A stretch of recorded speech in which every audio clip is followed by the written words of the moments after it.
mujeres. Ay, Gabriela, Sí. si me permitís, soy la sucesora de Sonia y es una queridísima profesora de la universidad, de la carrera de Ciencias de la Educación, y yo estoy ocupando su lugar, digamos, cuando ella se jubiló, y la verdad que es un referente para nosotros. Gracias por recordarla. Bueno, avisale que le dije, porque ella no es muy buena con las nuevas tecnologías, pero que claro, ¿cómo no le voy a recordar? Y además es adorable, no lo digo porque sea mi tía, pero es una persona adorable y que ayuda muchísimo a pensar, y por eso yo la recuerdo siempre que puedo a Sonia Winiveski de Medina, por más que me conozcan como Gabriela Dueña, yo también soy Winiveski. Así que, y ahí está Susana, que es una gran amiga de Sonia y que yo le agradezco mucho que la acompaña. Así que bueno, si les parece, dejamos atrás estos temas personales, porque cuando me decían de que era como mi casa, les cuento que yo desde muy chica, mi tía me llevaba a la UNSA, ¿sí? Yo la acompañaba, por ahí me sentaba al lado de ella mientras daba clases o caminaba por ahí, por los jardines. Así que de verdad es mi casa la UNSA, la siento así. Bien, vamos a hablar un poquito del tema que nos convoca, la patologización y medicalización de los malestares infantiles y adolescentes en estos tiempos tan complejos que nos tocan vivir, ¿no? Pero para hablar de eso, a mí me gusta siempre comenzar por hacer referencia o aclarar o explicar de qué hablamos cuando hablamos de patologización y medicalización, ¿no? Este término medicalización que me importa mucho detenerme en él para que no se confunda. Es un neologismo acuñado por Ivan Illich y fue retomado por los estudiosos acerca del biopoder de Michel Foucault. Es un neologismo, medicalización, ¿sí?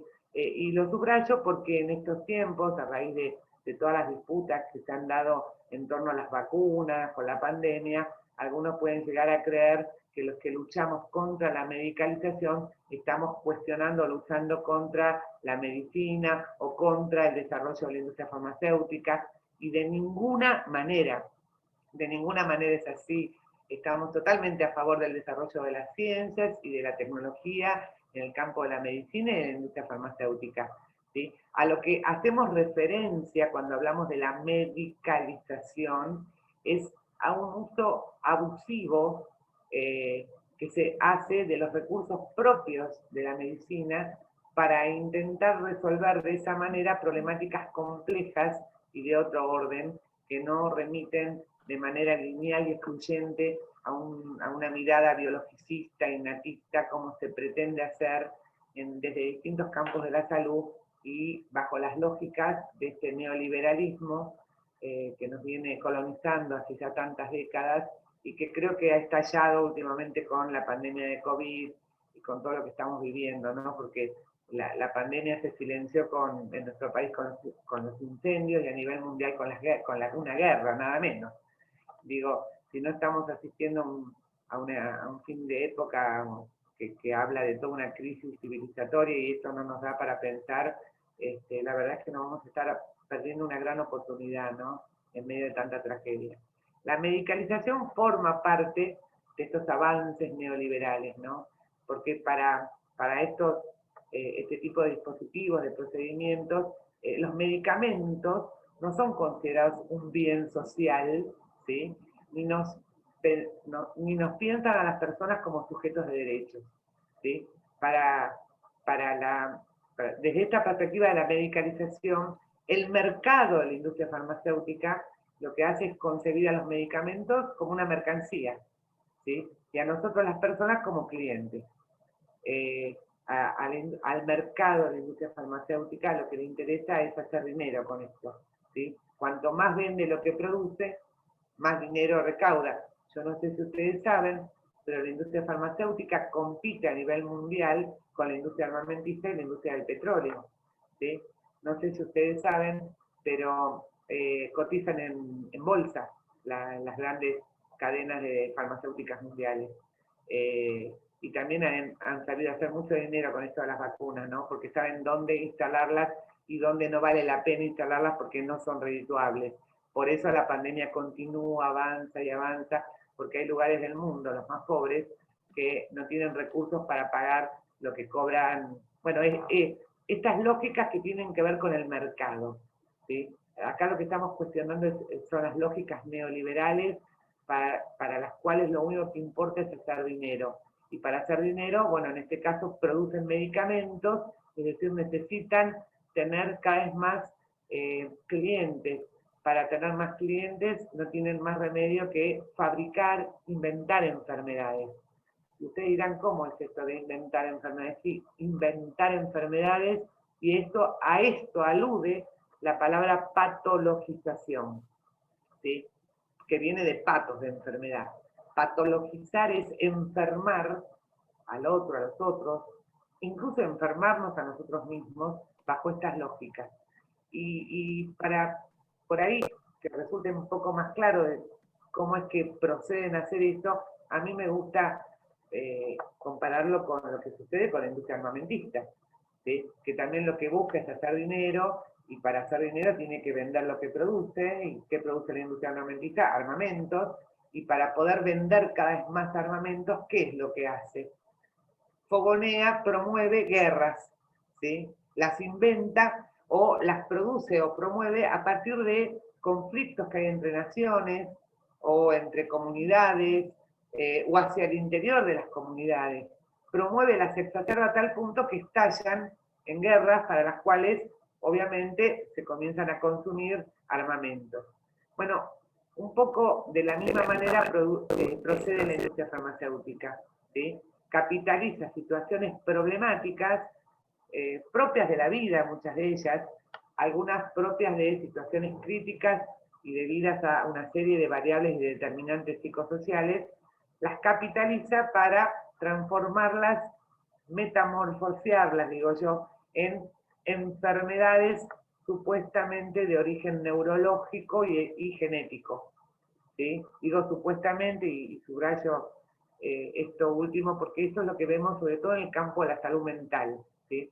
Estas lógicas patologizadoras y medicalizadoras impactan en todas las áreas de la salud, pero de manera particular en salud mental porque es un sector de la salud más vulnerable, ¿no es cierto?, para el avance de este tipo de prácticas, donde, como les decía, transforman problemáticas de la vida o problemáticas sociales ligadas, por ejemplo, a la violencia de género, las transforman en supuestos trastornos o síndromes de origen neurocognitivo, para el cual, aunque les parezca mentira, y les pido por favor que revisen cada caso y cada situación que conocen, hasta el día de hoy no presentan pruebas de la supuesta etiología biológica, de la supuesta etiología neurológica o genética, a la que de manera lineal y excluyente y bajo las lógicas de un paradigma científico que supuestamente debimos haber abandonado hace mucho, el paradigma positivista, mecanicista, unicausal, lineal, le atribuyen a lo biológico la causa de todo lo que está a la vista, de todo lo que se ve, ¿sí? O sea, se parte de algo que está a la vista, que a veces es disruptivo, que a veces es incómodo, que a veces no responde a lo que uno espera, eso que nosotros en el campo de la salud mental llamamos síntomas, en el campo de la educación problemas de aprendizaje, por ejemplo, ¿sí? Y rápidamente, en lugar de leer qué nos está queriendo decir ese sujeto a través de esos síntomas, lo que hacen es transformar el síntoma en un supuesto síndrome, para lo cual a veces ni siquiera se gastan mucho en ponerle un nombre raro, ¿no? O sea, si lo que le está pasando al chico es que no presta atención, entonces es un trastorno por falta de atención, el famoso TDA. Si lo que le pasa al chico es que tiene dificultades para aprender, entonces es un DEA, dificultades específicas del aprendizaje. Si lo que tiene es dificultades para comunicarse oralmente, trastornos específicos del lenguaje. Si lo que tiene es que es un chico rebelde, contestatario, oposicionista, que le cuesta aceptar los límites, cosa rarísima en estos tiempos, ¿no? O reconocer la figura de autoridad, entonces tenemos un trastorno oposicionista desafiante. Se hace berrinches cuando es muy chiquito porque lo llevamos al súper y el chico está viendo a la altura de sus ojos todo lo que lo bombardean por los medios para que quiere y desee, y hace un berrinche porque uno le dice que no tiene para comprar, entonces trastorno por berrinche.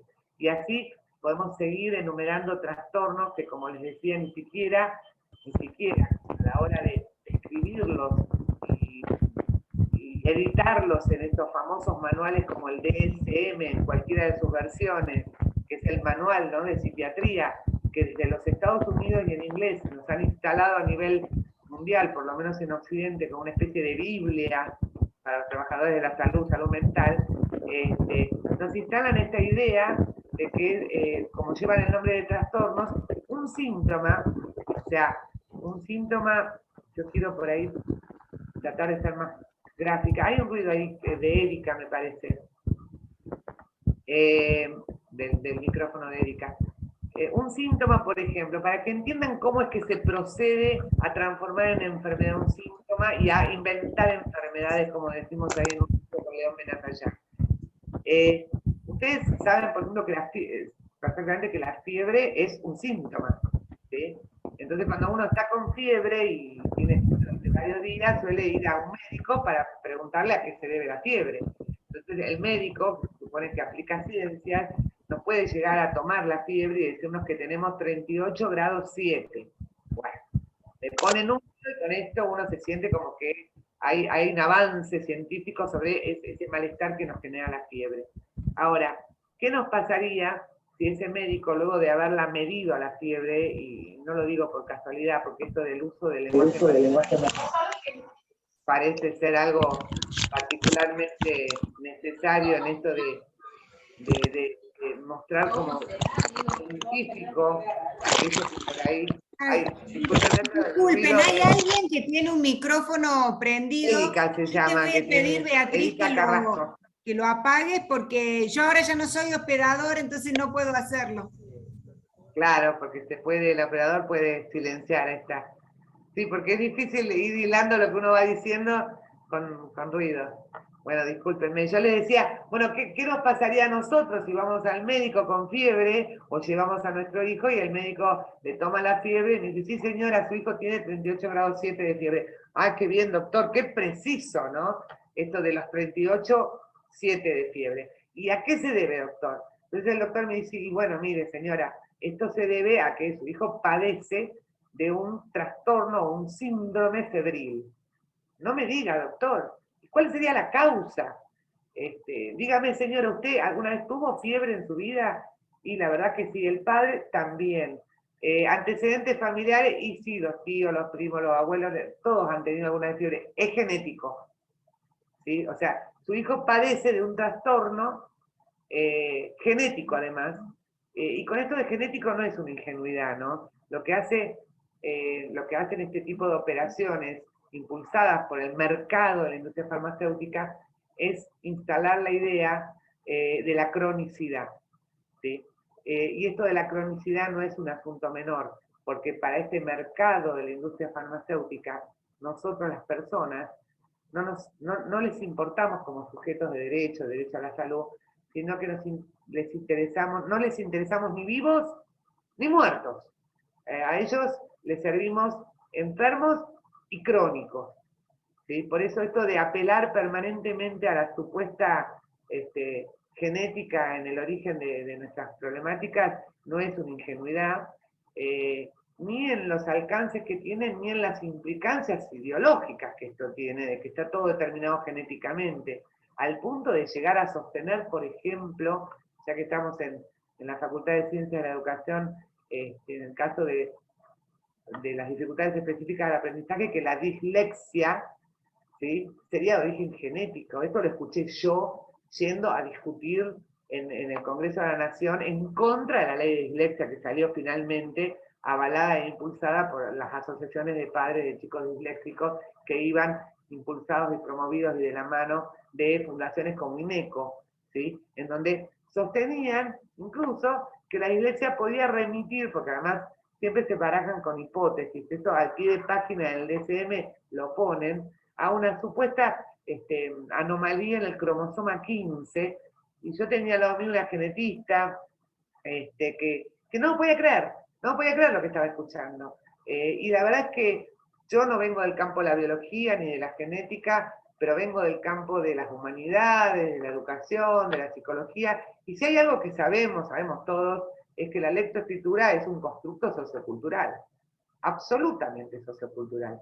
A tal punto es así que si no lo fuera, no existiría el sistema educativo, porque si uno heredara por los genes, la posibilidad de leer y escribir en el idioma que leían y escribían nuestros padres, nuestros abuelos, la verdad que para qué vamos a ir a la escuela, ¿no es cierto? Yo hablaría por lo menos 2 o 3 idiomas, escribiría, leería y escribiría en 2 o 3 idiomas. Entonces es una cosa realmente increíble, no hace falta ser muy, muy biólogo, que digamos, para darse cuenta que con esta idea que nos van instalando, de que la dislexia vendría determinada genéticamente, e insisto, hasta el día de hoy no tienen pruebas, e insisto, ¿qué nos dicen los genetistas, Alberto Konieczewski, los grandes genetistas que tenemos en Argentina, y que son reconocidos a nivel mundial? Nos dicen cosas como que a medida que se avanza en el terreno de la genética, más se sabe que el ser humano es el único animal que nace genéticamente determinado para ser reprogramado por su cultura. ¿Se entiende? Viene genéticamente determinado para ser reprogramado por sus experiencias socioculturales. Esto no es un asunto menor, digo, porque aunque hubiera una variable genética en juego, esta no se puede pensar como determinante, ¿sí? Porque esta variable sí o sí va a interactuar con estas variables vinculadas con las experiencias de vida socioambientales que tenemos desde incluso antes de nacer, y que sabemos que han sido estudiadas, avaladas y siguen siendo revalidadas por las ciencias como la psicología, la educación, la sociología, teorías como la psicoanalítica de Freud, ¿sí? Freud lo anticipaba esto en 1817, cuando hablaba, 1917, perdón, cuando hablaba del concepto de series complementarias, tenía una claridad, como todo genio.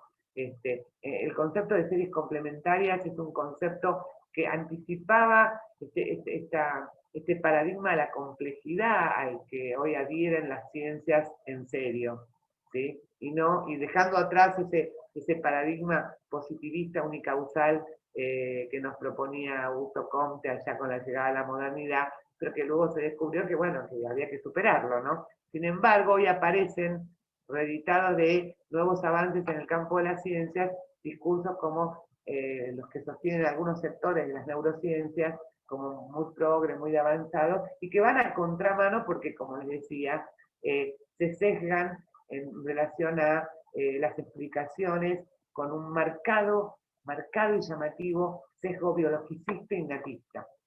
Lo de innatista tiene que ver, creo yo, no lo digo porque a mí me parezca, sino porque lo venimos trabajando en equipos interdisciplinarios, investigando en distintos lugares, responde al interés del mercado de la industria farmacéutica por tener clientes cautivos de por vida.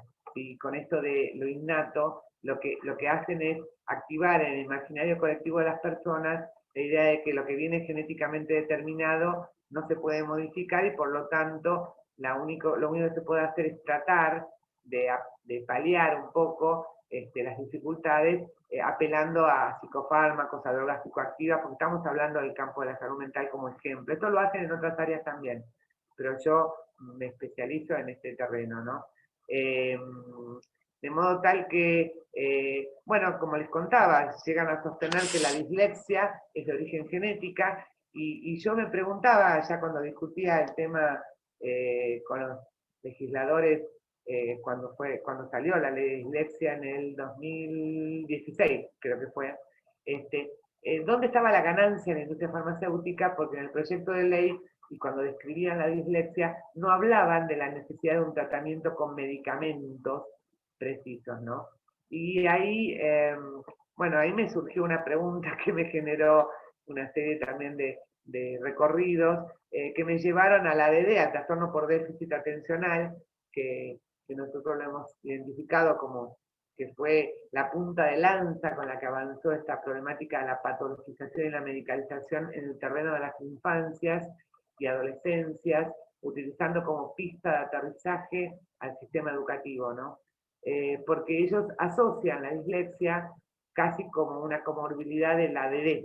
Entonces lo que ellos sostienen es que si el chico tiene dislexia, probablemente sea también un ADD, un trastorno por déficit atencional, y que si no se ha detectado todavía es por fallas en el diagnóstico, que hay que investigar porque seguro que es un ADD, y si es un ADD, él sí tiene que ser medicado rápidamente, ¿no?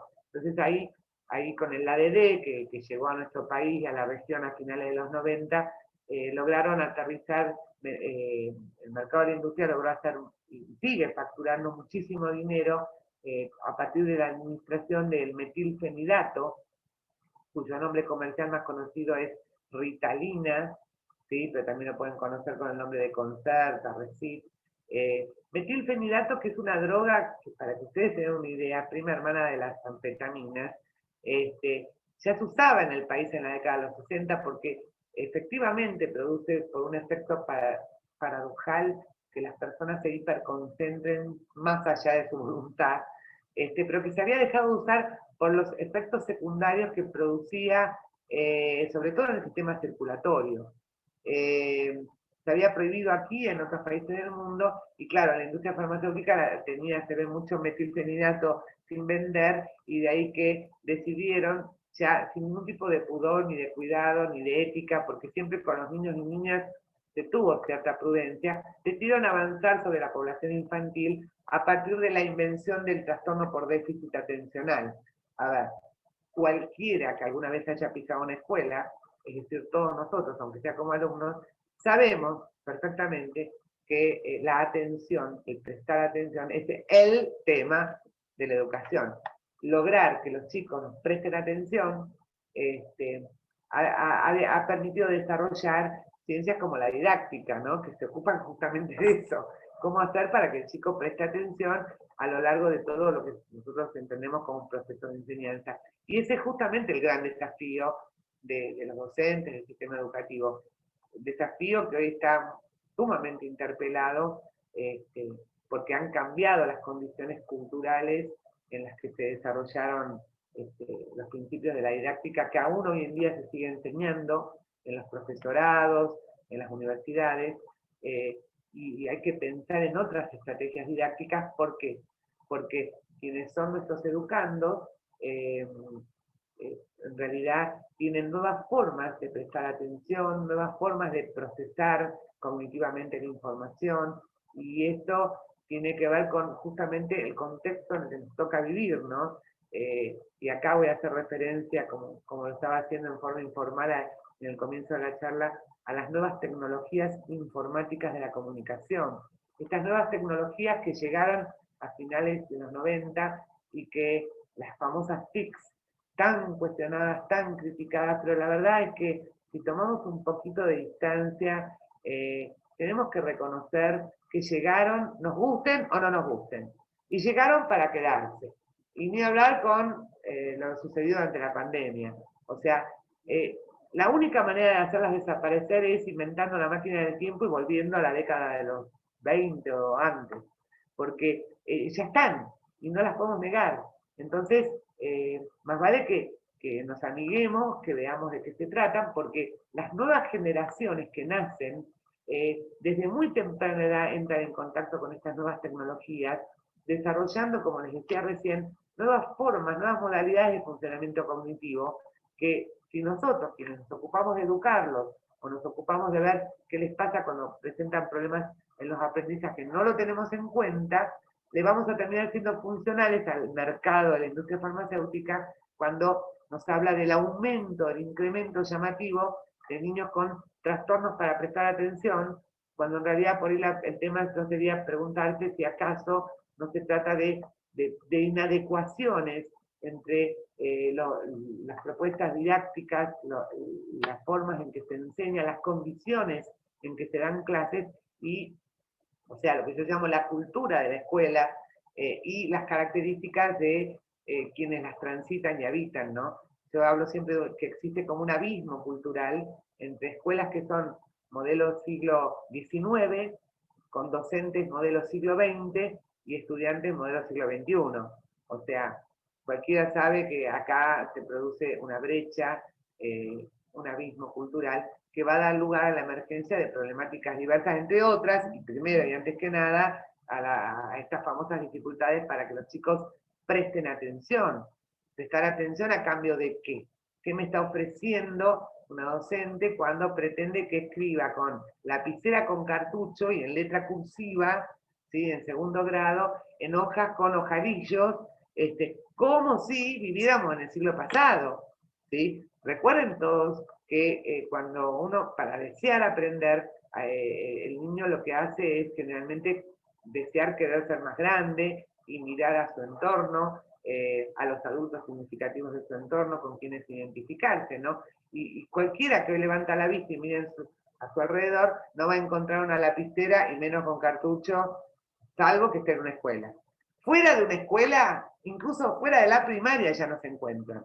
Ya en el secundario las lapiceras con cartucho no existen y se venden exclusivamente para los chicos de segundo y tercer grado, que si no aprenden a escribir con esas lapiceras, rápidamente son diagnosticados disléxicos y como no hay medicación para la dislexia, los asocian con los trastornos por déficit atencional porque lógicamente estos chicos por lo general tampoco prestan atención.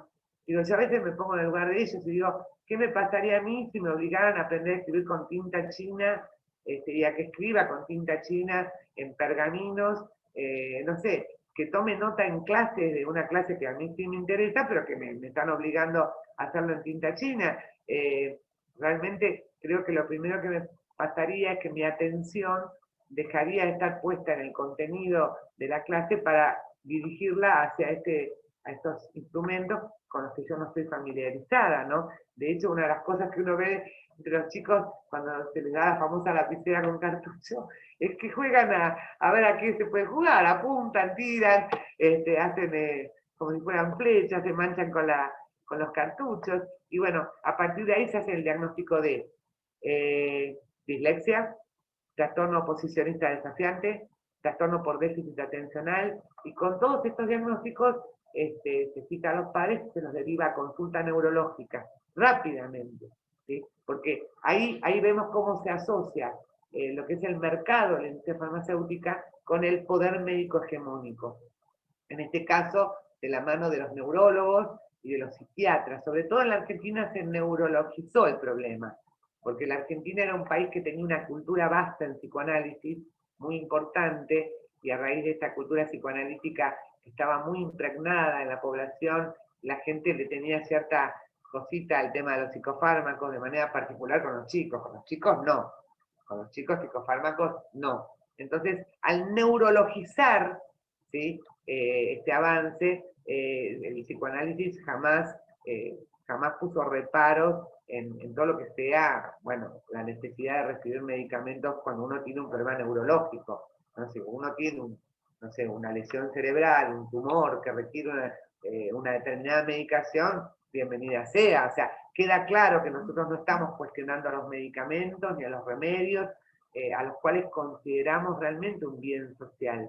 Tampoco estamos cuestionando los psicofármacos, las drogas psicoactivas, porque de hecho han mejorado la cantidad y la calidad de años de muchísimas personas, los antipsicóticos, por ejemplo.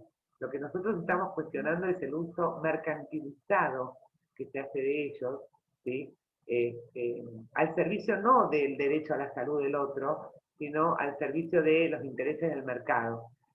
Mercado que no se limita exclusivamente a las ganancias que luego obtiene las grandes cadenas de los laboratorios, sino que también, como pasa en esta cultura neoliberal en la que vivimos, todo el mundo se lleva un pedacito, ¿no? O sea, todos algo ganan con esto.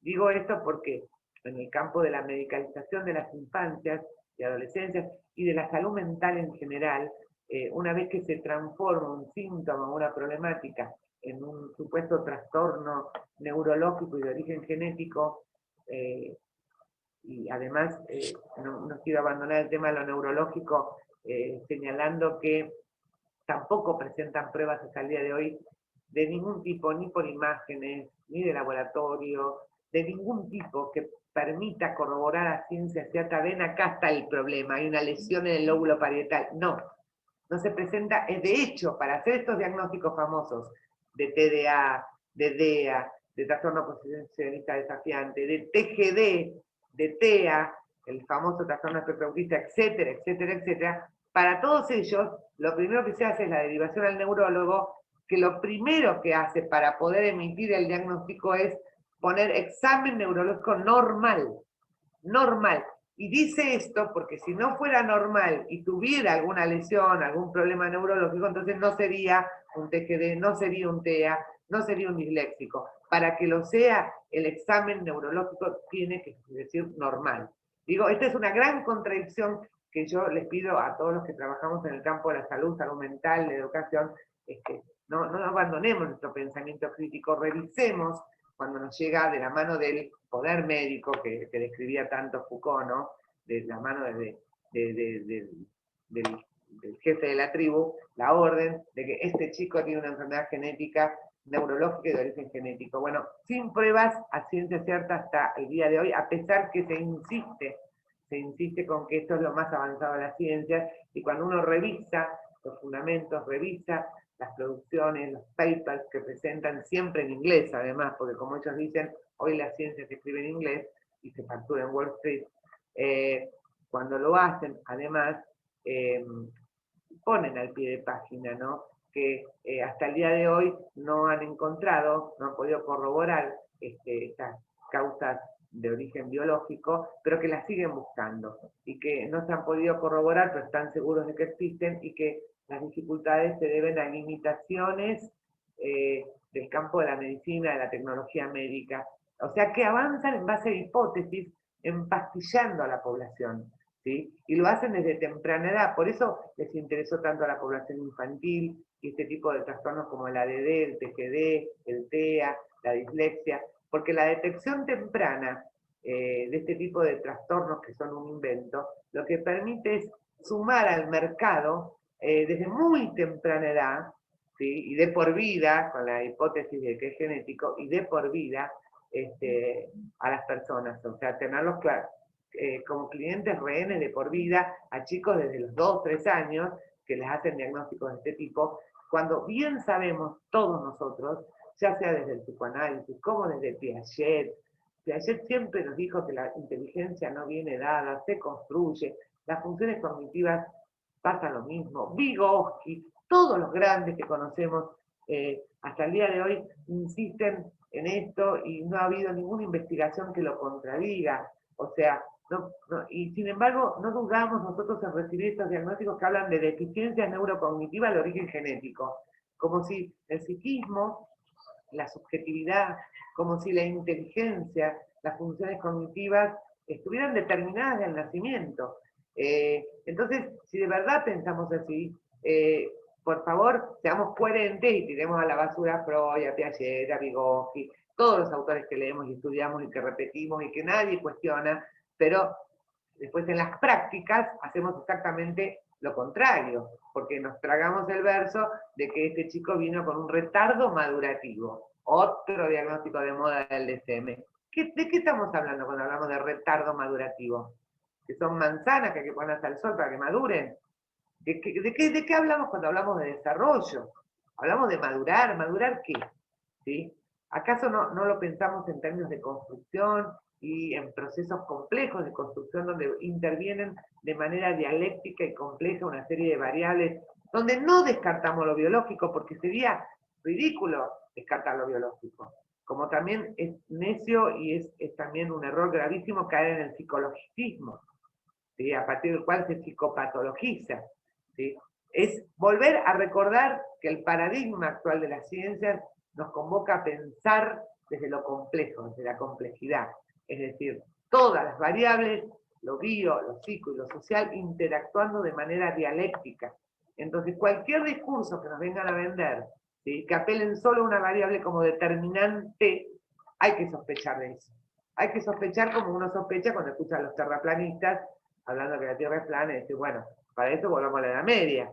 Digo, si vamos a contradecir todo, y vamos a empezar desde que la Tierra no es plana, tenemos que, bueno, aunque parezca mentira, esta pandemia nos ha impactado fuertemente, nos ha sacudido fuertemente y dio lugar justamente hasta que resurgieran grupos que dudan de si la Tierra es redonda o no. Y esto tampoco hay que dejarlo pasar, ¿no? Porque nos tenemos que preguntar por qué algunos sectores de la sociedad, sobre todo jóvenes, están dudando de la ciencia, están dudando de los avances científicos de décadas. Y esto me parece que lo tendríamos que tomar como un síntoma de época, epocal, porque efectivamente hasta las ciencias han caído en un profundo descrédito, quizás porque se ha logrado percibir cómo desde ciertos lugares de las ciencias se avanza no al servicio de los derechos de las personas y al servicio de la comunidad, sino al servicio del mercado. ¿Sí? En este punto les recuerdo que en el campo de lo académico, de las investigaciones, investigar hoy es una de las profesiones con las que uno mejor se puede morir de hambre, igual que la docencia o dedicarse a la salud. Entonces, eso lo sabe todo el mundo. La investigación que avanza es la que está financiada por quienes. Y bueno, está financiada en el campo de la salud mental. Las investigaciones que luego se publican en estos famosos papers en inglés están financiadas por los laboratorios. ¿Sí? Y esto hay que decirlo con todas las letras. Y los médicos que luego indican o prescriben estas medicaciones para tratar todo tipo de trastornos, tienen sus incentivos médicos. Eso también hay que hablarlo, lo sabemos todos, pero hay que ponerlo sobre la mesa. ¿Sí? Cuanto más medican de determinado remedio, de determinado laboratorio, más viajes a Cancún tienen o congresos en Nueva York. Hay que decirlo con todas las letras. No lo hacen todos los médicos, pero bueno, no son pocos los que caen en esto y por eso avanzan estas prácticas, vulnerando el derecho a la salud con los daños, la iatrogenia que genera este tipo de prácticas, en las que no solamente gana la industria farmacéutica, no solamente ganan estos médicos que se suman y articulan con la industria, sino también muchos colegas, también vamos a ser sinceros, ¿sí? Colegas psicólogos, psicopedagogos, licenciados en educación, ¿sí?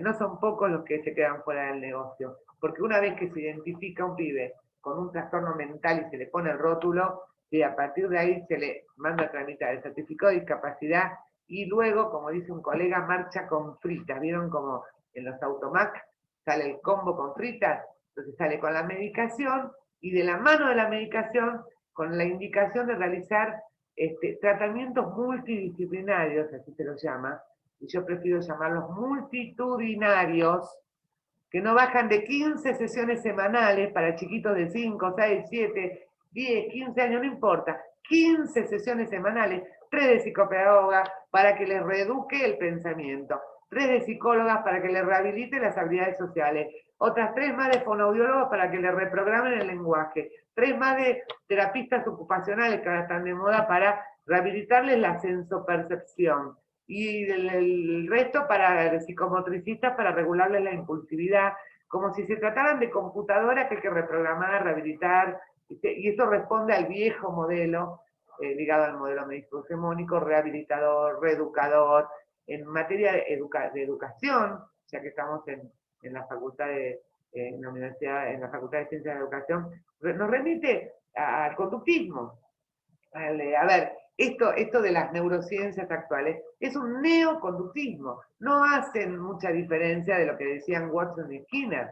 ¿Sí? Skinner en su época hablaba de premios y castigos y por ahí era un poquito cruel, pero porque lo sacamos de época. Hoy en día hablamos de recompensas, o sea, le damos una vueltita para que parezca más amoroso, pero la verdad es que la idea es a partir del ejercicio y la repetición, reforzar conductas positivas, es decir, las que se adecúan a las expectativas que tienen el mundo adulto, y no quiero decir los docentes, porque la verdad es que los docentes tienen expectativas que realmente a veces no son inalcanzables por parte del alumnado actual, pero son expectativas que también las van construyendo producto del sistema educativo, que está muy colonizado, y entonces están como atrapados en situaciones donde tienen que manejarse con aulas multitudinarias, y bueno, si además tienen 2 o 3 que los están confrontando, que están uno que salta por acá, el otro que camina por las paredes, el otro que tiene problemas con la lectoescritura, la verdad es que los docentes terminan estallando, y como ellos mismos dicen, este malestar del que siempre se quejan, porque además se las tienen que ver con las familias, Los profesionales, así nos llaman a los psicólogos, psicopedagogos que trabajamos en las escuelas, son los primeros que les indican que hay que hablar con los padres para derivar a consulta neurológica y que inicien estos procesos que son como máquinas como esas máquinas que figuran en esta película Think the Wall, ¿no? Salen todos con su etiquetita, rotulados, con sus psicofármacos, que a medida que corren los años se los van complementando con otras drogas psicoactivas, y toda esta serie de tratamientos multitudinarios a partir de los cuales, certificado de discapacidad mediante, porque si no, no hay quien banque los gastos que eso implica, porque se montan pymes detrás de cada chico con estos trastornos mentales, entre comillas. A partir de ese momento, pasa a ser un negocio para todos, porque no sé cuántos colegas hay acá del campo de la psicología y la psicopedagogía, pero si no los hay, les cuento a los de ciencia de la educación que la misma sesión, la misma exacta, ¿no? Que uno tiene con un chico con, entre comillas, dislexia, si el chico viene con certificado de discapacidad, me pagan el triple. No sé si lo sabían.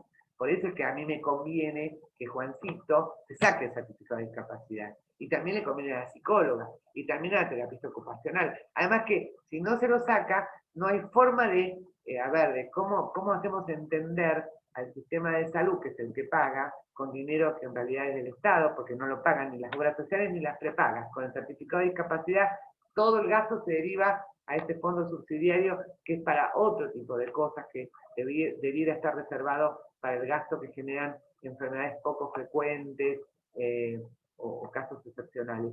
Se deriva y lo termina pagando el Estado. O sea, por más que yo tenga a mi hijo en OSDE o tenga la obra social de la universidad, cuando yo saco el certificado de discapacidad, a mí me cobran, ¿sí? Pero los gastos que ocasiona se los pasan a la Superintendencia de Salud. Es un negocio redondo, donde ganan todos, nadie se queda afuera, nadie. El único que termina perdiendo es el chico que se lleva una etiqueta de nada menos que de trastornado mental, ¿sí? Con un certificado de discapacitado mental o intelectual, en etapas de la vida, que como todos sabemos, son etapas fundantes del psiquismo, de la subjetividad, de la identidad, ¿sí? Porque como no viene dada, se construye, y como bien sabemos, esto se hace o se construye a partir de la mirada en espejo que recibimos de los otros significativos del entorno, como diría Lacan. Si todos los otros significativos me miran como un trastornado mental, me miran como un deficiente, como un discapacitado mental e intelectual, que no es un asunto menor, no es lo mismo decir que tengo una discapacidad motora, visual, auditiva, que decir trastornado mental, no es lo mismo. Digo, es muy fuerte como esto impacta en las subjetividades, en estos psiquismos en plena etapa de estructuración, cuando la madre, el padre, los quienes cumplen estas funciones, la maestra, los abuelos, los primos, los compañeros, se apropian de esto y empiezan a mirar al niño como un trastornado, como un retardado mental, como un discapacitado mental. Esto no es inconsecuencia sobre los procesos de constitución de la subjetividad, de estructuración psíquica de este chico. No es inconsecuencia. Generalmente lo que termina ocurriendo, y además de manera lógica el pibe se termina apropiando de estos rótulos o etiquetas, que incluso al sacarse el certificado pasa a tener, a ser un documento público, el niño termina apropiándose de esto y termina sucediendo lo que se conoce en el campo de la sociología como la profecía autocumplida. Entonces, si pasados los años no terminó siendo un trastornado mental, la verdad que sería para hacer una investigación, un libro de los cisnes, ¿no es cierto? Así que, y por otro lado, desde muy temprana edad los estamos induciendo al consumo de drogas, de sustancias químicas, para tratar de resolver problemáticas como la de la lectoescritura, como las problemáticas de conducta en el aula. De hecho, y apropiándose de estos discursos, los chicos aprenden rápidamente. Yo siempre cuento, recuerdo a un chiquito de tercer grado, Aldo, que bueno, este niñito era víctima de violencia de género familiar, ¿no? El padre la fajaba a la madre de una manera impresionante, bueno. Y un día llega a la escuela y la verdad es que no se podía quedar sentado un minuto, caminaba por el aula de un lado para el otro, 40 chicos en el aula, yo paso por el pasillo y la maestra que con toda su buena voluntad se daba cuenta que algo le pasaba a Aldo, pero que no podía parar la clase porque tenía 40 chicos a los quienes les estaba enseñando nada menos que la tabla de multiplicar. Me llama y me dice, Gaby, ¿te podés ocupar de Aldo? Algo le pasa. Entonces le digo, Aldo, ¿querés venir? Sí, me dice. Aldo andaba de un lado para el otro revoleando cuadernos. Sale del aula y me dice, le pregunto, ¿qué te está pasando, Aldo? ¿Te pasa algo? ¿Te puedo ayudar? Me dice, sí. ¿Querés que te cuente? Digo, sí, contame. Dice, anoche mi papá le dijo a mi mamá que le iba a matar. Y ¿sabes qué? Ahora que yo estoy acá, mi papá está solo con mi mamá en casa. Y yo quiero saber si mi mamá está bien. ¿Vos no me podés dejar llamar por teléfono a mi mamá? A ver, cuando Aldo contó esto, yo digo, ¿cómo podemos pretender que un chico que está con este nivel de angustia, pensando que el padre la puede estar matando a la madre, preste atención a la seño que le está enseñando la tabla del 3? O sea, la verdad es que si lograra prestar atención, disociar todo eso que está padeciendo y concentrarse en lo que le están enseñando, la verdad que ahí sí estaríamos hablando de un chico con problemas de salud mental grave, ¿sí? Desconectado de la realidad, disociado, ¿sí? Por suerte este pibe, de manera muy saludable, pudo comunicarle a su docente como podía, porque es un chico, y los chicos realmente nos comunican las cosas a través de la hiperactividad, de la desatención, y después pudo poner en palabras con todas las letras lo que estaba pasando, ¿no es cierto? Así que muchas veces este tipo de rótulos o de etiquetas de trastornados mentales lo que hacen es encubrir situaciones como esta, de violencia de género, de violencia doméstica, ¿sí? En otras ocasiones de violencias más serias, vinculadas con situaciones muy críticas de padecimiento económico que están viviendo las familias. Me acuerdo en otra ocasión, otro chico también que estaba muy, muy inquieto en el aula, que muy distraído, y al que le pregunto qué le pasaba, si lo podía ayudar. Y entonces, rápidamente, cuando uno genera un dispositivo de escucha, los chicos te cuentan. Entonces me empieza a contar cómo este chico vivía solo con la mamá separada, divorciada, y parece que no le alcanzaba para alquilar. Miren ustedes qué problema raro, ¿no? Gravísimo. Una cosa rarísima, no le alcanzaba para alquilar. Entonces, el chico se ve que le escuchó a la madre hablando por teléfono de que se tenía que mudar, que no sabía con qué iba a pagar el alquiler, y claro, quiso ayudarla a la madre, y me dice, espérame, vuelve al aula, saca de adentro la mochila, también un nene de segundo grado, era muy chiquito. Revistas de inmobiliarias, vieron que, no sé en Salta, pero acá en Buenos Aires las inmobiliarias a veces ponen revistas con todas las publicaciones en la puerta. Uno pasa y levanta la revista de inmobiliaria. Él había recogido revistas de inmobiliarias al venir a la escuela, por la calle, porque él, con sus, no sé si tendría 8 años, 9 años, quería ayudar a su mamá a alquilar sin tener la menor idea de qué está hablando, porque un chico de 8 años no tiene idea del mercado inmobiliario, de los valores. O sea, su atención, esa que faltaba a la hora de prestar atención en las clases de inglés que estaba recibiendo, no es que faltaba porque tenía una deficiencia neurocognitiva de origen genético, sino que la tenía puesta en otros asuntos o cuestiones de mucha más relevancia, de mucha más urgencia para él, ¿no? Que en este caso tenía que ver con cómo resolver el tema de la vivienda, que la tenía tan afligida la madre, y con razón, y con razón. Sin embargo, rápidamente también fue diagnosticado de TDA, también lo sometieron a estas drogas psicoactivas y a todos estos procedimientos de adiestramiento, yo les llamo así, adiestramiento cognitivo-conductuales.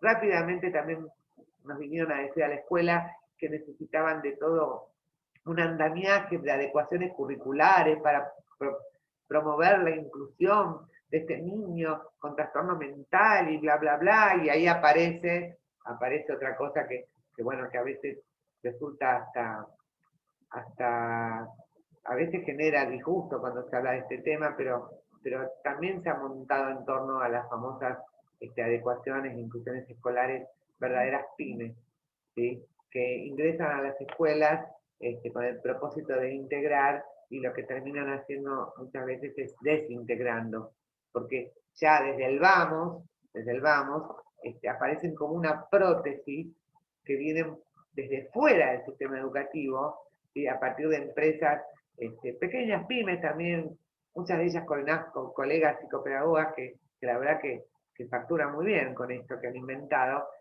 a partir de los cuales ponen la figura del famoso acompañante, docente acompañante o maestra integradora, que habitualmente no son maestras, son estudiantes de carreras de distinto tipo, les digo, porque yo tengo estudiantes de carrera de psicología y psicopedagogía que se dedican a esto. A ver, ¿cómo se puede promover la integración escolar, las adecuaciones curriculares con una figura que ni siquiera es docente, que no estudió didáctica, que no sabe realmente adecuaciones curriculares, porque no estudió esta carrera, está estudiando otra,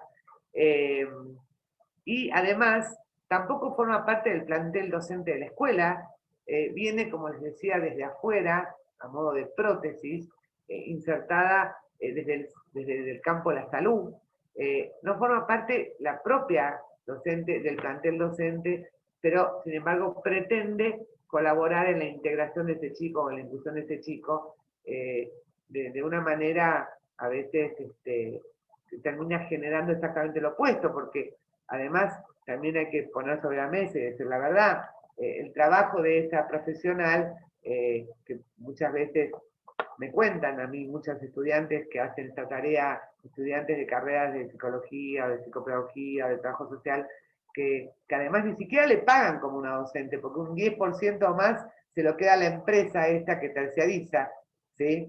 Y que además la obligan a supervisar, etcétera, etcétera.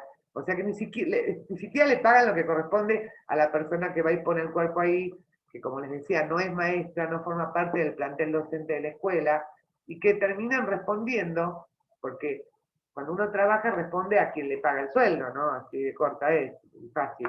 Y quien le termina pagando el sueldo no es la escuela, no es el sistema educativo, sino que a partir de estos dispositivos perversos termina pagando el sueldo a la madre de chico. Así, literalmente. Porque cuando uno hace el recorrido o entra al aula y te encontrás con la integradora que está hablando por celular y vos decís, che, está bueno que hables por celular, viste que nosotros, la escuela prohíbe usar el celular dentro de las aulas, la maestra de quinto está explicando no sé qué de las provincias de la Argentina, y me dice, pero es la mamá de Juanito, como diciéndome, me está llamando la mamá de Juanito, y es la patrona, ¿vio? Entonces, si la patrona la está llamando para decirle que se olvidó de mandarle la vianda al mediodía, y si ella le puede comprar la comida, o sea, una especie como de cordón umbilical que llegase al interior de la escuela, a través de esta figura, que si no responde, cambiemos por otra, ¿no? Porque tienen que estar al servicio, al pie, y bueno, la verdad que se terminan generando realmente así, en esas condiciones la integración pasa a ser realmente algo muy alejado de lo que se pretende, ¿no? Y todo el mundo creyendo que están haciendo los mayores esfuerzos. Sí, sin duda se están gastando muchos recursos, esto permite y le da trabajo a mucha gente, yo valoro mucho el trabajo es un derecho, es un organizador de la vida psíquica y social, pero yo cuestiono el trabajo que se genera a partir de la desgracia ajena, ¿sí? O sobre la base de la vulneración de derechos de otros y otras, de manera particular se tratan de niños y adolescentes. Bueno, ya para ir cerrando la parte esta de más charla mía, me gustaría ponernos en contexto de pandemia, para ilustrar con algo que estamos viendo ahora mucho, esto de cómo se patologizan para medicalizar problemáticas o malestares de la vida contemporánea, en contextos de pandemia que todavía no ha terminado, lamentablemente. Por más que no les guste escuchar esto a los negacionistas, parece que se viene otra ola, ya está en el hemisferio norte, viene asociada a la gripe A, ya estamos teniendo muchísimos casos acá en Argentina, pero bueno, tenemos que hacer de cuenta como si aquí no pasara nada. Bueno, en medio de todo esto, ahora sí se está hablando de una epidemia de depresiones, ¿sí? Entonces, bueno, ¿de qué estamos hablando cuando hablamos de depresión? Estamos hablando justamente de un caso paradigmático de patologización y medicalización de malestares de la vida, ¿sí? Porque luego de estos 2 años que llevamos viviendo, con la cantidad de pérdidas que venimos acumulando, más allá de que hayamos perdido o no un ser querido muerto por COVID, hemos perdido muchísimo en relación a lo que estábamos habituados a hacer, a nuestros ritmos de vida. Qué sé yo hoy estaría presencialmente en mi Salta querida, aprovecharía para después ir a visitar a mi tía, comer empanadas salteñas. Hemos perdido todas estas posibilidades porque, bueno, la pandemia nos impuso el distanciamiento físico. Esas pérdidas requieren de lo que en psicoanálisis llamamos trabajo de duelo, ¿sí? Y es un trabajo de duelo que no puede quedar privatizado como le gusta al mercado, ¿no? Delegado en una responsabilidad de los individuos. Es un trabajo que tenemos que hacer de manera colectiva, porque lo que hemos vivido y lo que vivimos, seguimos viviendo, son malestares que nos atraviesan como comunidad, y como comunidad tenemos que tramitar estos duelos, apelando a distintos dispositivos de abordaje comunitarios, pero lo que sí tenemos que advertir es que no podemos dejarnos ahora, después de todo lo que venimos viviendo, permitir una nueva avanzada, en este caso de la industria farmacéutica, que compite con la armamentista, mientras arman una guerra en el hemisferio norte, nos declaran en epidemia de depresiones y marchan con los antidepresivos a 4 manos, cuando en realidad lo que estamos viviendo, más que depresiones, no me voy a detener ahora a hablar de qué se trata una depresión, pero tiene una explicación psicopatológica específica que no responde a esto que estamos viendo, que tiene que ver más bien con tramitar un duelo por las pérdidas que hemos tenido, tramitar un duelo que es saludable. Cuando se pierden cosas, duele, y por eso se llama dolor, duelo. Hay que tramitarlo. En lugar de eso, rápidamente se nos etiqueta de depresivo. Entonces ahora estamos escuchando decir que hay una epidemia de depresiones, epidemia de trastornos de ansiedad. No, señores, miren, estos no son trastornos mentales como los postula el DSM, de origen neurocognitivo y de biología genética, no. Estos son malestares de la vida actual, y la verdad es que si queremos hacerle frente vamos a tener que atravesarlos a contramano del leitmotiv de la época, que es don't worry, be happy, siempre, be happy, no, be happy que con todo lo que llevamos vivido y seguimos viviendo ahora encima con una guerra que nos faltaba para completarla.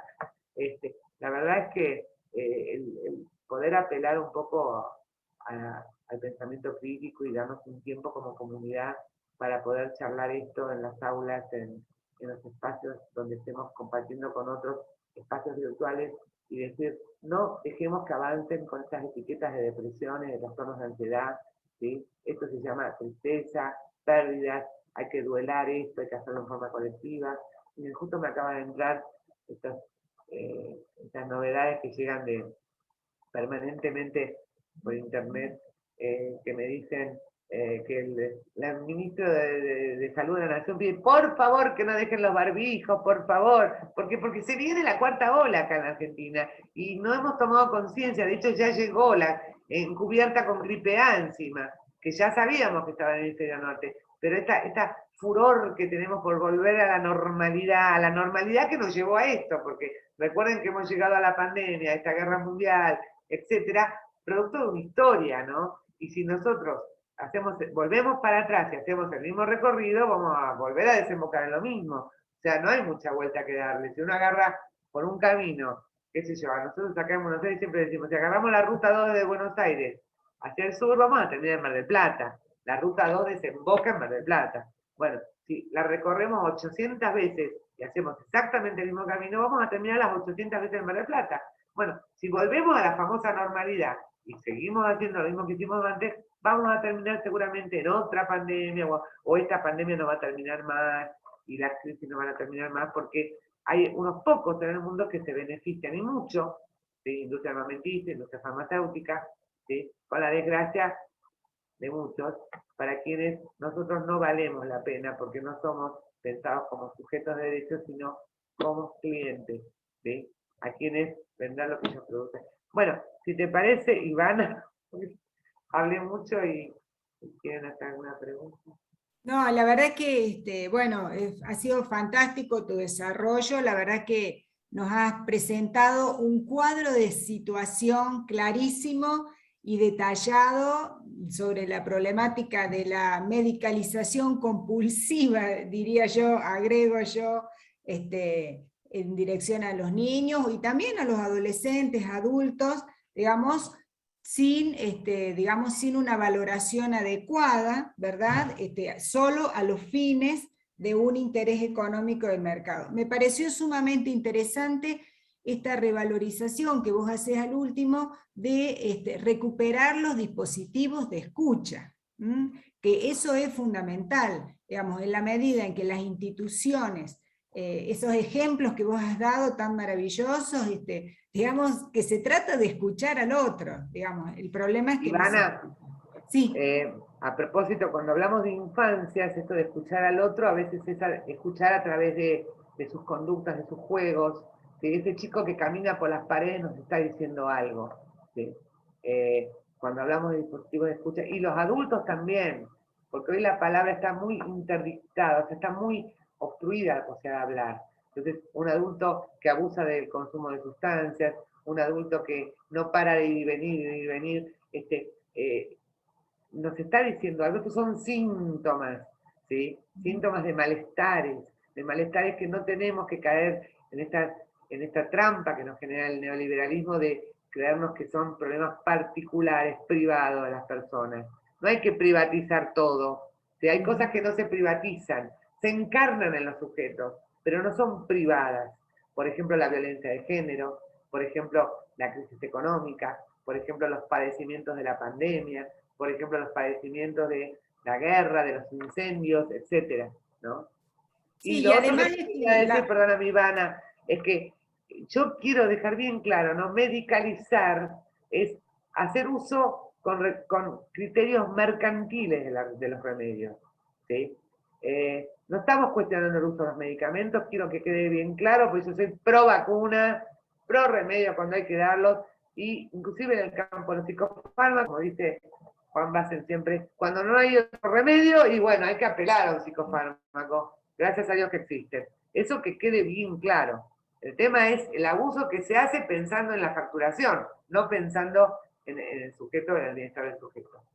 Claro, hay una desaparición del sujeto, y además porque en el caso de las familias, por ejemplo, que a veces quieren soluciones inmediatas. La medicalización promete una solución inmediata, que después finalmente termina no siendo. Acá te quiero comentar, Gabriela, algunas de las intervenciones que han ido haciendo los asistentes en el chat. Por ejemplo, Beatriz Aguirre dice... bueno, esto que vos planteás es una situación que está muy arraigada y naturalizada, el pedido de las escuelas de evaluaciones sí o psicopedagógicas ante problemas de aprendizaje, ¿sí? Inmediatamente el docente cree que hay una situación ahí. Otra persona, Patricia Perdona, Pedrosa, ¿a Beatriz se llama? Sí, Beatriz Aguirre. Bueno, yo prefiero que la docente hable con una psicopedagoga o con una psicóloga educacional y que las colegas no sean ellas las que derivan al neurólogo, ¿sí? Porque a mí me dicen los docentes que los que derivan al neurólogo son las colegas psicopedagogas, las colegas psicólogas educacionales, y yo les pregunto, ¿pero qué se ha hecho de Vygotsky, de Piaget, del psicoanálisis? Digo, para trabajar al pie de un neurólogo, yo entiendo, ¿no? Cuando uno forma parte de un equipo y el neurólogo está, porque esto tiene que ver con el modelo médico hegemónico, los equipos multidisciplinarios están a cargo, están organizados de manera jerárquica a cargo de un neurólogo que dirige la batuta. Entonces todo tiene que pasar por el neurólogo. A mí me gusta que el docente consulte y trabaje interdisciplinariamente con un psicopedagogo, con un psicólogo, me parece adecuado, con un trabajador social, ¿sí? Que cuánta falta nos hacen en estos tiempos trabajadores sociales para incluirlos en los equipos de orientación escolar en las escuelas, ¿no? Claro. Perdón. No, está bien. No sé, María Beatriz, si querés agregar algo a lo que te está diciendo aquí Gabriela.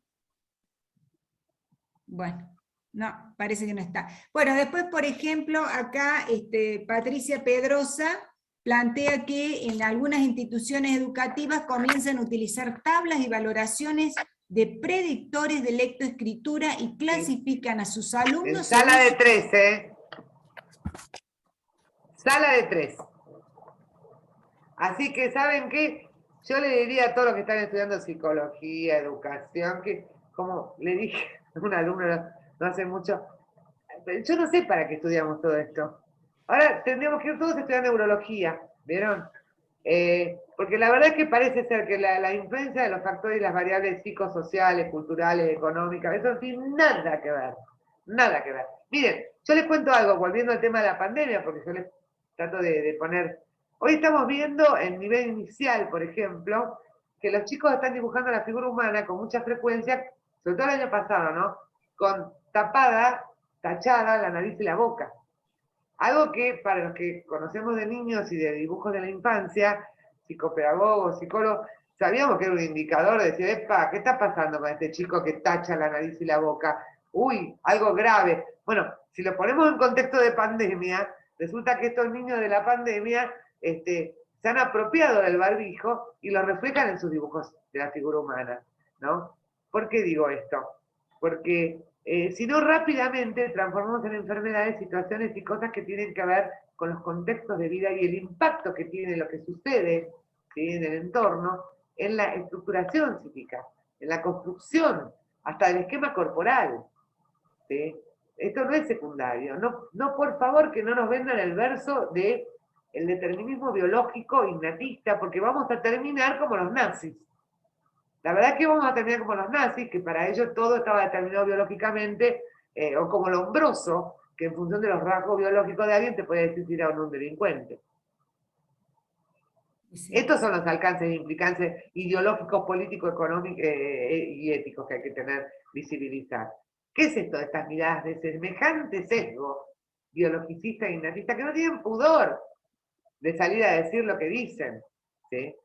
Porque realmente... el otro día escuchaba a raíz de un caso o fue el caso Chano, no me acuerdo, que hablan de que esto viene de nacimiento, el consumo problemático, los problemas como cuadros de psicosis descompensados, y de hecho ya escuché que ahora al nacer, en algunas clínicas privadas de avanzada que quieren prevenir todo, ¿sí?, que le sacan sangre al bebé del tobillo, cosa que yo recordaba cuando nacieron mis hijos, que se lo hacían para ver si no tenían diabetes, porque yo tengo antecedentes diabéticos, porque los chicos pesaban más de 4 kilos. Que yo preguntaba por qué tenían la curita, me acuerdo, del tobillito, cuando recién habían nacido, y era para detectar posibilidades de diabetes infantil. Ahora, me cuenta una paciente que fue a visitar a una amiga que tuvo un bebé, que ¿vieron la cunita esa donde ponen a los bebés al lado de la mamá en la clínica, donde en la maternidad? Bueno, tenía un listado largo así, ella lo levanta y se pone a leer, a partir del análisis de sangre, todas las enfermedades a las que era propenso según el análisis de sangre.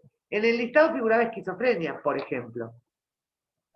¿No? O sea, un bebé recién nacido y ya le están pronosticando esquizofrenia. O sea, imagínense esa madre que en ese estado de vulnerabilidad que no entiende nada y le están diciendo que ese chico tiene alto riesgo de ser esquizofrénico.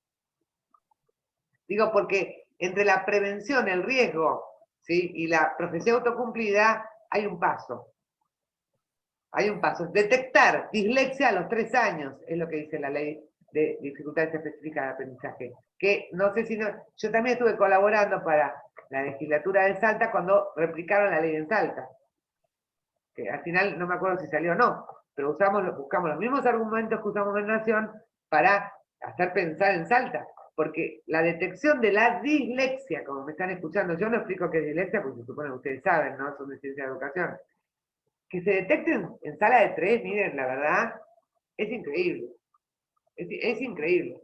Si no encontramos un 100% disléxico, la verdad, en sala de 3, no sé dónde los podemos encontrar. Disléxicos que van a ser además futuros también trastornos por déficit atencional, que se medican a partir de los 5 o 6 años. Con esta droga, que yo no sé si les conté, después que fuera prohibida y fuera reingresada a raíz del lobby que hicieron las asociaciones de padres, de chicos con trastornos por déficit atencional, cuando reingresa al país, el ANMAT la evalúa, ahora ya, antes se explicaba que era el ANMAT, ahora todo el mundo sabe lo que es el ANMAT, y ubica el metilfenidato, es decir, la famosa Ritalina, en el listado 2 de drogas peligrosas, junto con la morfina, ¿sí? Eso le estamos dando a los chicos porque no prestan atención, ¿sí? Digo, para que sepan, y los efectos, las secuelas que puede tener el sistema nervioso, ¿no? Terrible. Es muy impactante ese caso que contás de de esta señora que tuvo el bebé y que del bebé recién nacido es tremendo, es muy impactante. Acá en una maternidad de Buenos Aires te sale el listado de todas las enfermedades que puede tener, entre ellas mentales. Terrible. Acá otra persona te hace una pregunta, dice, ¿qué pensás, Gabriela, respecto a las escuelas que se han dejado captar por esto? Entiendo que por los discursos medicalizantes, sin pensar las distintas variables intervinientes en el proceso de enseñanza-aprendizaje. Bueno, me parece que un poquito ya lo has contestado. O no sé, Sí, están si querías- colonizadas. Tampoco es que voluntariamente se han dejado cooptar. Están colonizados como estamos colonizados todos. Porque hoy ya no hablamos más de patologización y medicalización. Hoy hablamos de biomedicalización. O sea, han avanzado tanto a través del marketing y las nuevas tecnologías que lo que han logrado hacer es que cada uno de nosotros, como el síndrome de Estocolmo, ¿sí?, apelemos al doctor Google para autodiagnosticarnos o diagnosticar a nuestro hijo o a nuestro alumno e ir y buscar al médico, no ya para que nos diagnostique, sino para que nos ponga la firma el diagnóstico y nos prescriba el remedio que ya nosotros por Google sabemos que nos tiene que dar. Y si el médico no lo hace, encima lo calificamos de mal médico. Porque esta es la vuelta de tuerca, se llama la biomedicalización. ¿Sí? Es cuando ya los dispositivos han logrado realmente instalarse internamente y son nosotros mismos los que exigimos que nos medicalicen. Ahí está Patricia levantando la mano. Sí, Hola, Patricia. Gabriela. Hola. Perdón, Ivana.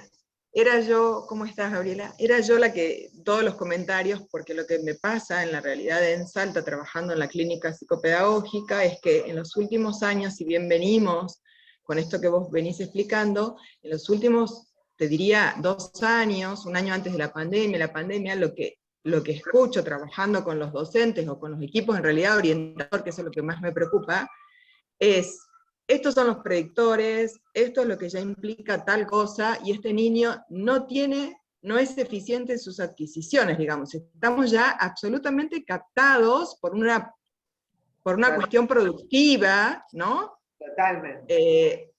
Y es muy serio. Por eso los profesionales debemos cada vez ser más atentos a esto que escuchamos. Eso es tan en relación a la importante. ética con esos niños. Patricia, tan importante que la UNSA genere espacios como este, y Sí. esos espacios que deberíamos ampliar y no dejar en el lugar de una conferencia por ahí, hacer talleres para supervisar, covisionar, ¿sí? Porque caemos atrapados con esto, permanentemente. Y los que terminan pagando el pato son los chicos, sobre todo. Los docentes también, porque mirá que están medicalizados también los docentes. Y los padres también, porque acá nadie se salva. ¿Sí? Acá el único que gana es el mercado, como siempre. Sí. No, y los colegas, digamos, que reproducimos eso, ¿no? O sea, no es que a mis colegas les cargo las tintas, sino que, bueno, que tenemos que estar muy formados en esto. Ahí está Susana que va a querer hablar. Gracias. No, siguiendo con lo que se está planteando, yo creo que hay una intencionalidad muy consciente, ¿no es cierto?, de parte de muchísimos sectores económicos, los medios, ¿no es cierto?, muchas instituciones, ¿no?, los mismos padres a veces, hay una intencionalidad consciente, ¿no?, de ir en este reduccionismo. Pero creo que también hay como una posición muy acrítica de muchos profesionales que son parte de esta cuestión sin poder percibir que están sirviendo a todos esos intereses, ¿no es cierto? Entonces, es verdad, creo que coincido con lo que queda perdido de vista, es el niño, ¿no?, el adolescente, que es un poco, digamos, el destinatario de toda esta... Es una manera de violencia, yo creo que es una forma... No lo dudes, Susana, porque además, en una misma operación, mientras lo metés como cliente de por vida al mercado, ¿sí?, etiquetándolo de trastorno mental, lo estás silenciando, porque ese chico como Aldo, muchas veces lo que te estaba queriendo mostrar con esta dificultad, por ejemplo, era que padecía de violencia de género, ¿sí? La madre estaba a punto de ser muerta por manos del padre. Y cuando el chico lleva esto a la escuela, ¿sí?, al chico se lo silencia, se lo etiqueta de trastornado, ¿sí?, y la problemática de la violencia familiar siguió avanzando, ¿sí? O sea, nadie se ocupó de eso porque las dificultades de atención que manifestaba Aldo en el aula se le atribuían a una deficiencia con la que él había nacido. ¿Te das cuenta? Entonces hay una doble violencia, ¿sí? Una violencia que padece en la familia y una violencia que se ejerce desde la escuela y que redoblan los profesionales. O sea, después de tanta violencia, ¿qué queda del chico? Te digo una cosa, es increíble. Me pasó de ver, vieron que nosotros todos lo importábamos y está en inglés mejor, desarrollo sobre dificultades específicas del aprendizaje, donde al pie de página te ponen que en casos en que, por ejemplo, el chico padezca de situaciones de público conocimiento de violencia familiar, por ejemplo, que el padre está preso por haber asesinado a la madre, ¿sí? Igual vos no dudes que el problema de déficit de atención o de TGD no es ese. Eso es una coexistencia, le llaman ellos. Es una casualidad. El chico nació trastornado y da la casualidad que además hay violencia familiar, además se le incendió la casa, además el padre está sin trabajo. Todo eso es casualidad, tiene nada que ver con el trastorno mental con el que el chico ya nació. ¿Se entiende? Terrible. Porque se violenta por todos lados. Esto de obturarle la palabra, no escucharlo. Y encima etiquetarlo de enfermo mental. Terrible. Sí, creo Acá, que estamos acá abriendo... Adriana, bueno, no, está bien, seguí, termina, después No, comenta lo que dijo muy alguien. breve, o sea que acá estamos abriendo un espacio para hablar de todo esto, ¿no es cierto? Pero si nosotros por lo menos vemos las ofertas de capacitación y de formación que abundan, ¿m? Desde los mismos colegios profesionales, ¿no? Podemos observar que todos van en la línea de lo que estamos justamente cuestionando, ¿sí? Y a contramano, mirá qué paradójico, Susana, de toda la legislación vigente. Mirá que yo les contaba que era militante por la ley de salud mental. La ley de salud mental es una ley profundamente despatologizadora, desmedicalizadora. La ley de protección de derechos de los niños y adolescentes, ¿sí? Pone el acento en el derecho que tienen los niños a ser escuchados y que su opinión sea tenida en cuenta. El derecho a tener acceso a la salud como desde el punto de vista integral. La salud no es solamente ir al neurólogo para que te chequee. O sea, a contramano de todas las leyes que tenemos, que son de avanzadas y que están de adorno como cuadritos en la pared, ¿sí? Estas prácticas siguen avanzando de manera hegemónica. Pandemia del mediante se incrementaron el triple, ¿sí? Se incrementaron, pero es impresionante ver lo que se han incrementado, y por eso yo felicito a la UNSA para que genere este tipo de espacios y para que promueva la formación y la investigación de los profesionales que allí se forman, en líneas que no estén subvencionadas por los laboratorios, que no estén auspiciadas con auspicios de, como dice, ¿no? A mí me parecía interesante recuperar lo que decía Eliana Neme, que no sé si estará todavía, donde ella dice, los chicos terminan siendo divididos por tantas miradas en relación a esto de los abordajes interdisciplinarios, o como decías vos, No. ¿cómo era que decías? No son interdisciplinarios, porque los abordajes interdisciplinarios Multitudinarios, decías vos. Abordajes multitudinarios. Ivana, ellos los llaman multidisciplinarios. A diferencia de nuestra postura, que les decimos, miren, lo multidisciplinario es muy diferente a lo interdisciplinario o a lo transdisciplinario. Lógico. Ellos hablan de multidisciplinarios y yo los traduzco en multitudinarios, porque lo que hacen es practicar y se dividen. El pensamiento para la psicopedagoga, el lenguaje para la fonoaudióloga, como si no tuvieran nada que ver, ¿vieron? Las habilidades sociales para la psicóloga, la motricidad para el psicomotricista y lo sensorial para las terapistas ocupacionales. Cada uno se queda con un pedacito, ¿sí? Nos dividimos, fragmentamos, bien de los neoliberalismo, ¿eh? Porque ¿cómo opera el neoliberalismo? Dividiendo, fragmentando, recortando, descontextualizando, deshistorizando, ¿sí? Y por eso yo nunca entendí por qué el símbolo que se eligió en la Argentina para el gobierno emblemático que supieron concebir fueron los globos amarillos y no las tijeras. Porque si hay algo que caracteriza al neoliberalismo es la tijera que corta, todo lo fragmenta, todo lo recorta, todo lo disocia, todo lo fragmenta. Sí, acá la profesora esta, Liana Neme, dice que por ahí, no sé si yo estoy interpretando bien, pero dice, es una demanda de normalización ¿no? Donde se busca una homogeneidad de todos los estudiantes, que me pareció una idea interesante que también es coincidente con las perspectivas positivistas, etcétera, ¿no? Ivana, y es un tema también sobre el bueno, que no traté, pero que hay que volver cuando hablamos de patologizar y cómo estas lógicas neoliberales nos han ido, una de las formas que han tenido de operar y de hacernos naturalizar los trastornos mentales es volviendo o identificando el concepto de salud o saludable con normal, ¿sí? Como si lo normal fuera igual o sinónimo de salud.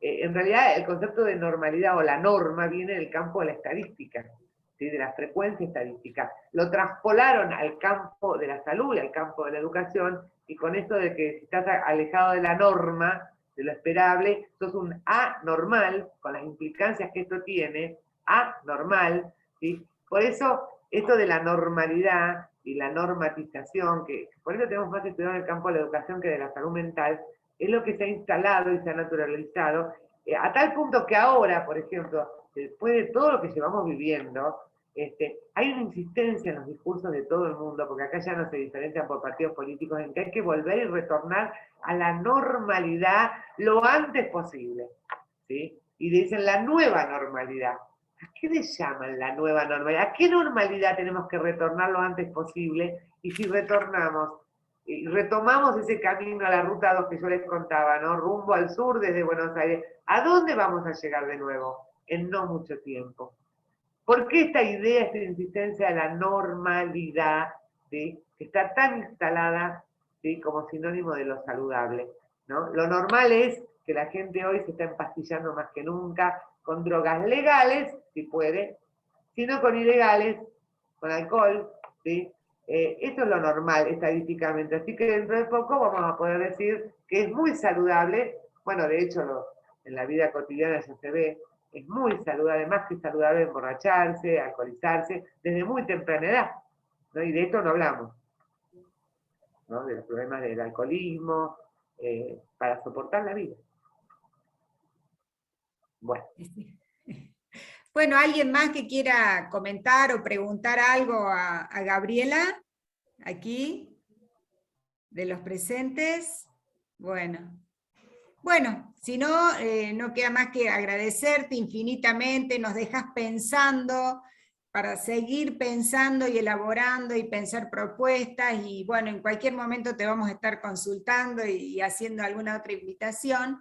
Y yo un poco para ir cerrando, le quiero dar la palabra a Beatriz Vega para que haga un cierre como representante, como organizadora de este evento que, vuelvo a decir, me pareció maravilloso desde el primer momento hasta ahora. Así que bueno, muchas gracias a todos por este espacio y te doy la palabra, Beatriz. Gracias, Ivana. Bueno, gracias a Ivana, a la doctora Gabriela Dueñas, que ha sido un placer y seguramente la vamos a estar volviendo a convocar de acá, de esta provincia que tanto nos ha demostrado que la quiere y que es parte nuestra también. También agradecerle la participación de todos ustedes desde el INIPE, el Instituto de Investigación de Psicología y Educación de la Facultad de Humanidades de la Universidad de Salta. Les agradecemos enormemente la participación en estos 2 días del tercer encuentro de Psicología y Educación. Próximamente a quienes han participado con la inscripción les estaremos enviando los certificados tanto de asistencia como de presentación en las mesas de trabajo. Así que bueno, muchísimas gracias a todos y nos estaremos viendo próximamente. Bueno, gracias de mi parte por la invitación. Y te digo, Beatriz, yo me siento en mi provincia, ¿eh? A mí me preguntan de dónde soy, de Salta. Así que les mando un beso enorme a todos mis comprovincianos. Otro para usted. Abrazo grande. Muchas gracias, hasta luego.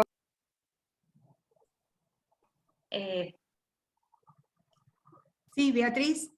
Ivana, si vos detenés la grabación, seguramente sí. te va a pedir grabar ahí, guardar, Sí, ¿no? sí, lo Porque sé, mi lo conexión sé. no ha sido tan buena. Yo salgo. Bueno, Yo salí mejor. salgo, Después salgo. hablamos.